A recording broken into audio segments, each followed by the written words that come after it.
நம்ம எல்லாருக்கும் Abraham Lincoln பத்தி தெரியும். அமெரிக்கன் பிரசிடென்டா இருந்தவர், லைஃப்ல நிறைய ஃபெயிலியர்ஸ்க்கு அப்புறம் ஜெயிச்சவர். இதெல்லாம் எல்லாருக்கும் தெரிஞ்ச கதை தான். அவர் லைஃப்ல நடந்த இன்ட்ரெஸ்டிங்கான ஆனா நமக்கெல்லாம் பெரிய பாடமாவும் இருக்கிற ஒரு விஷயத்தை பத்தி தெரிஞ்சுக்கலாமா?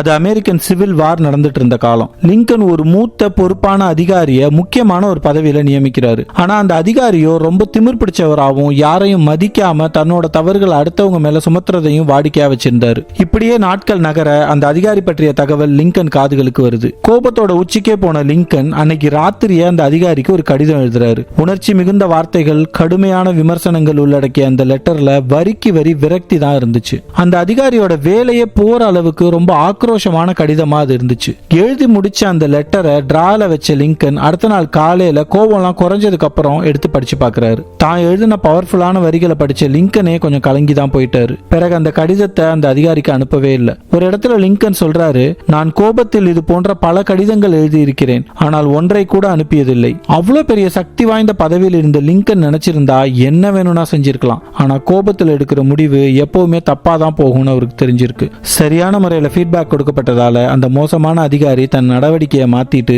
திருந்தவும் செஞ்சிட்டாரு. லிங்கன் ஃபாலோ பண்ண இந்த உக்தியை பல நாடுகளின் தலைவர்கள் ஃபாலோ பண்ணியிருக்காங்க. கோபத்திலேயோ எமோஷனலா இருக்கும் போதோ நாம எடுக்கிற எந்த முடிவுகளும் சரியா இருக்க வாய்ப்பே இல்லை. யார் மேலேயாவது ரொம்ப கோபம் வந்தா உங்க உணர்வுகளை ஒரு பேப்பர்ல எழுதுங்க, ஆனா அதை உங்களுக்கு கன்வே பண்ணாதீங்க. பொறுமையா சரியான முறையில ஃபீட்பேக் கொடுங்க.